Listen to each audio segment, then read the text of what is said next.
പവിത്രത്തിലെ പുത്തൻ സ്റ്റോറിയിലേക്ക് ഏവർക്കും സ്വാഗതം. ഈ സ്റ്റോറി ഇഷ്ടപ്പെടുവാണെങ്കിൽ സബ്സ്ക്രൈബ് ചെയ്യണേ. അതുപോലെ തന്നെ ലൈക്ക് ചെയ്യണേ, സപ്പോർട്ട് ചെയ്യാനും മറക്കല്ലേ. മലയ്ക്ക് പോയിട്ട് വന്ന വിക്രത്തിന് വേദ അവിടുന്ന് പോയ കാര്യം താങ്ങാൻ പറ്റുന്നതിനപ്പുറമായിരുന്നു. വാർത്ത കേട്ട് വിക്രം ആകെപ്പാടെ തകർന്നുപോയി. അപ്പോൾ മാഷ് പറയുന്നുണ്ട്, ഒരാൾ നമ്മളിൽ നിന്ന് അകന്ന് നിൽക്കുമ്പോഴേ ആ വ്യക്തിയുടെ പ്രാധാന്യം അല്ലെങ്കിൽ ആ വ്യക്തി നമുക്ക് ആരാണെന്നോ മനസ്സിലാവത്തുള്ളൂ എന്ന് മാഷ് പറയുന്നുണ്ട്. അപ്പം അതുപോലെ തന്നെ വേദ എത്ര വിക്രത്തിന് പ്രാധാന്യമാണെന്ന് അപ്പോഴാണ് വിക്രത്തിന് മനസ്സിലായി തുടങ്ങിയത്. വേദ അവിടെ നിന്ന് പോകാനുള്ള കാരണം വേദ പറഞ്ഞിരിക്കുന്നത് ശ്രീനിവാസൻ വിക്രമൻ തമ്മിലുള്ള ബന്ധമാണെന്നാണ്. പക്ഷേ വിക്രം ഒരിക്കലും അത് വിശ്വസിച്ചിട്ടില്ല. വിക്രത്തിനറിയാം അതിൻ്റെ പുറകിൽ എന്തോ കൃത്യമായ കാരണമുണ്ടെന്ന് വിക്രത്തിന് മനസ്സിലായി. അങ്ങനെ രാത്രിയായപ്പോൾ വിക്രം വിചാരിക്കുകയാണ്, ആ വേതാളത്തെ പോയി കണ്ട് കാര്യം പറയണം. ഇപ്പോഴും ശ്രീനിവാസന്റെ പുറകെ നടക്കുന്നതെന്ന് വിചാരിച്ച് പിണങ്ങി പോയതല്ലേ, എന്തായാലും പോയി കണ്ട് കാര്യം പറയണം. സംസാരിക്കുമ്പോൾ അവള് കാര്യങ്ങളെല്ലാം മനസ്സിലാവുമല്ലോ എന്ന് വിക്രം ഇങ്ങനെ വിചാരിക്കുകയാണ്. വേദയില്ലാത്ത ആ മുറി വിക്രത്തിനൊരു ശൂന്യമായി തോന്നുന്നുണ്ട്.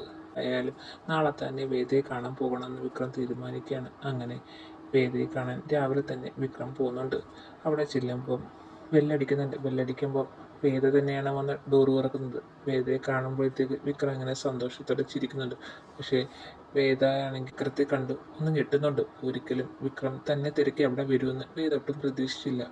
എന്താ കാര്യമെന്ന് വേദ ചോദിക്കുന്നുണ്ട്. എനിക്കൊന്ന് സംസാരിക്കണം. വേദ പറയാണ്, എനിക്ക് നിങ്ങളോടൊന്നും സംസാരിക്കേണ്ട കാര്യമില്ല. ഞാനും നിങ്ങളും തമ്മിൽ ഒരു ബന്ധമില്ല.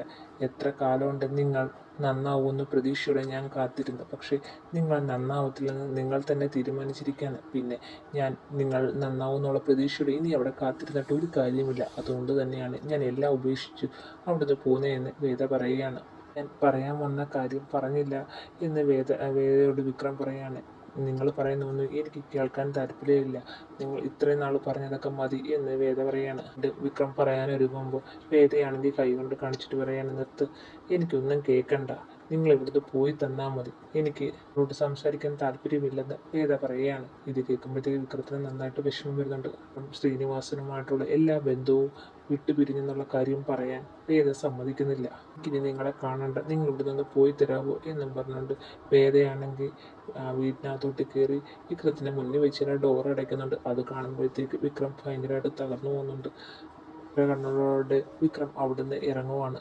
വേദയ്ക്ക് ചെയ്തത് തെറ്റാണെന്ന് നന്നായിട്ട് അറിയാം. സങ്കടത്തോടെ വേദ പൊട്ടിക്കരയാണ്.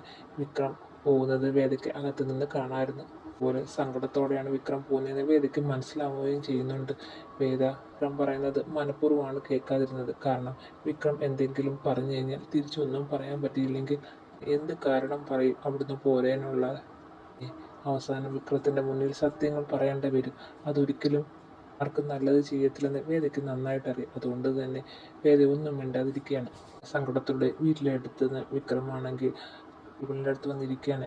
അവിടെ ഇരുന്ന് ഇങ്ങനെ വേദ പറഞ്ഞതൊക്കെ ഇങ്ങനെ ആലോചിച്ച് സങ്കടപ്പെട്ട് കണ്ണ് നിറഞ്ഞുകൊണ്ടിരിക്കുകയാണ്. അപ്പം അടുക്കള നിന്ന കമലമ്മ അങ്ങോട്ട് വന്ന് വിക്രത്തെ ശ്രദ്ധിക്കുന്നുണ്ട്. വിക്രത്തിൻ്റെ കണ്ണ് നിറഞ്ഞിരിക്കുന്നതും കമലമ്മ ശ്രദ്ധിക്കുന്നുണ്ട്. എന്താ മോനെ സങ്കടപ്പെട്ടിരിക്കുന്നത് എന്ന് ചോദിക്കുകയാണ്. അപ്പം വിക്രം പറയണം, ഒന്നുമില്ല അമ്മേ. എന്താ നീ ഇന്ന് വേദയെ കാണാൻ പോയോ എന്ന് കമലമ്മ ചോദിക്കുകയാണ്. പോയായിരുന്നു. അവളെന്താ പറഞ്ഞത്, അവളെന്താ ഇവിടുന്ന് പോകാനുള്ള കാരണം പറഞ്ഞത് എന്ന് ചോദിക്കുകയാണ് കമലമ്മ. അപ്പോൾ വിക്രം പറയാണ്, അവൾ എന്നോട് സംസാരിക്കാൻ പോലും കൂട്ടാക്കിയില്ല അമ്മേ.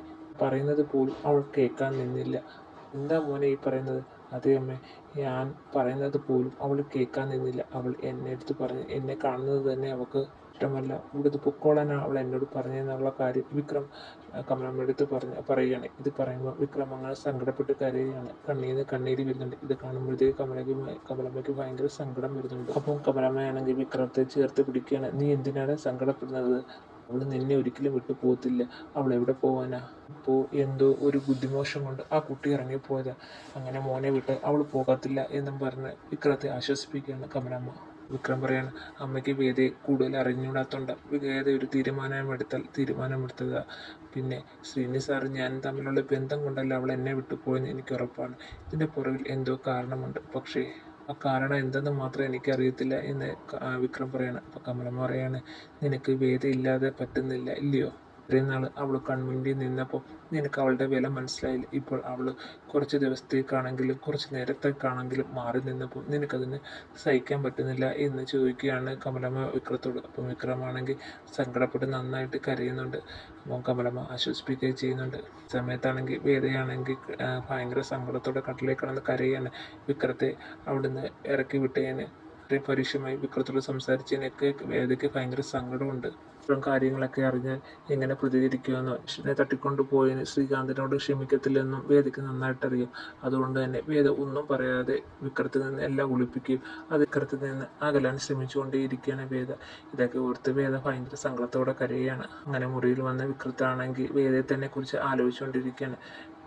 വീട്ടിൽ ചെന്നപ്പോൾ പറഞ്ഞു വിട്ടതും ഇനി തന്നെ കാണുന്നത് ഇഷ്ടമല്ല എന്നൊക്കെ പറഞ്ഞത് വീണ്ടും വീണ്ടും വിക്രം ഇങ്ങനെ ആലോചിച്ചുകൊണ്ടിരിക്കണം. അപ്പോഴാണ് അവിടെ പൂയിരിക്കുന്ന കണ്ടത്. അതെടുത്ത് ഇങ്ങനെ കൈ വെച്ചുകൊണ്ട് വിക്രം ആലോചിക്കുകയാണ്. ഇതിനു മുമ്പ് ആ പൂ കൊണ്ടുവന്ന് വേദയ്ക്ക് കൊടുത്തതും വേദയത് തലയിൽ വെച്ചുകൊണ്ടിരുന്നപ്പോൾ അത് വീഡിയോ എടുത്ത് വേദയെ കാണിച്ചതൊക്കെ വിക്രം ഇങ്ങനെ സന്തോഷത്തോടെ ആലോചിക്കുകയാണ്. വിക്രത്തിന് നല്ല സങ്കടം വരുന്നുണ്ട്. അപ്പോഴാണ് വിക്രത്തിന് മനസ്സിലാകുന്നത് വേദ തനിക്ക് എത്ര പ്രിയപ്പെട്ടവളാണെന്ന് വിക്രത്തിന് മനസ്സിലായി തുടങ്ങിയത്. അറിയാതെ തന്നെ വിക്രത്തിന്റെ കണ്ണുകൾ നനയുന്നുണ്ട്. കമലമ്മയും ഈ കാര്യങ്ങളെല്ലാം മാഷിനോട് പറയുന്നുണ്ട്. വിക്രം ഇന്ന് പൊട്ടിക്കരഞ്ഞത് വേദയുടെ വീട്ടിൽ പോയപ്പോൾ വേദ തന്നെ ഇനി കാണണ്ട എന്ന് വിക്രത്തിനോട് പറഞ്ഞത് ആലോചിച്ചുകൂടാന്നിരുന്ന് വിക്രം ഭയങ്കര സങ്കടപ്പെട്ട് പറഞ്ഞ കാര്യമൊക്കെ മാഷിനോട് പറയുന്നുണ്ട്. അപ്പോൾ മാഷി പറയാണ് വേദ അവൻ്റെ കൂടെ ഉള്ളപ്പോൾ ആ കുട്ടിക്ക് ഒരു വിലയും അവൻ കൽപ്പിച്ചില്ല. പക്ഷേ ഇപ്പോൾ അവൾ മാറി നിന്നപ്പോൾ അവനത് സഹിക്കാൻ പറ്റുന്നില്ല. ഇങ്ങനെയൊക്കെ സംഭവിച്ചത് ആ കുട്ടി അവൻ ആരാണെന്ന് മനസ്സിലാക്കാനായിരിക്കും എന്ന് മാഷാണെങ്കിൽ കമലമ്മയോട് പറയുകയാണ്. ഈ സമയത്ത് വേദയും ഭയങ്കര സങ്കടത്തോടെയും വിക്രത്തെ ആലോചിച്ച് ഇങ്ങനെ ഇരിക്കുകയാണ്. അതുപോലെ തന്നെ അവിടെ എല്ലാവർക്കും മനസ്സിലാവുന്നുണ്ട് വേദയും വിക്രമും തമ്മിൽ വഴക്കിട്ട് എന്തായാലും വരില്ല, വേറെ എന്തോ കാരണമുണ്ടെന്ന്. അതുപോലെ തന്നെ വിക്രവും വേദയെക്കുറിച്ച് തന്നെ ആലോചിച്ച് ഇങ്ങനെ സങ്കടപ്പെട്ടിരിക്കുകയാണ്. ഒരിക്കലും ശ്രീനിവാസനും തമ്മിലുള്ള പ്രശ്നമായിരിക്കത്തില്ല വേദ ഇവിടുന്ന് പോകാനെന്ന് വിക്രത്തിന് നന്നായിട്ടറിയാം. വേറെ എന്തോ കാരണമുണ്ട്, അതെന്താണെന്ന് കണ്ടുപിടിക്കണം. അത്ര പോയിട്ട് വന്ന് 2 ദിവസം കഴിഞ്ഞപ്പോഴാണ് വേദയ്ക്ക് മാറ്റം വന്നു തുടങ്ങിയത്. അതെന്താണെന്ന് കണ്ടുപിടിക്കണമെന്ന് വിക്രം എന്നെ മനസ്സിലാലോചിക്കുകയാണ്.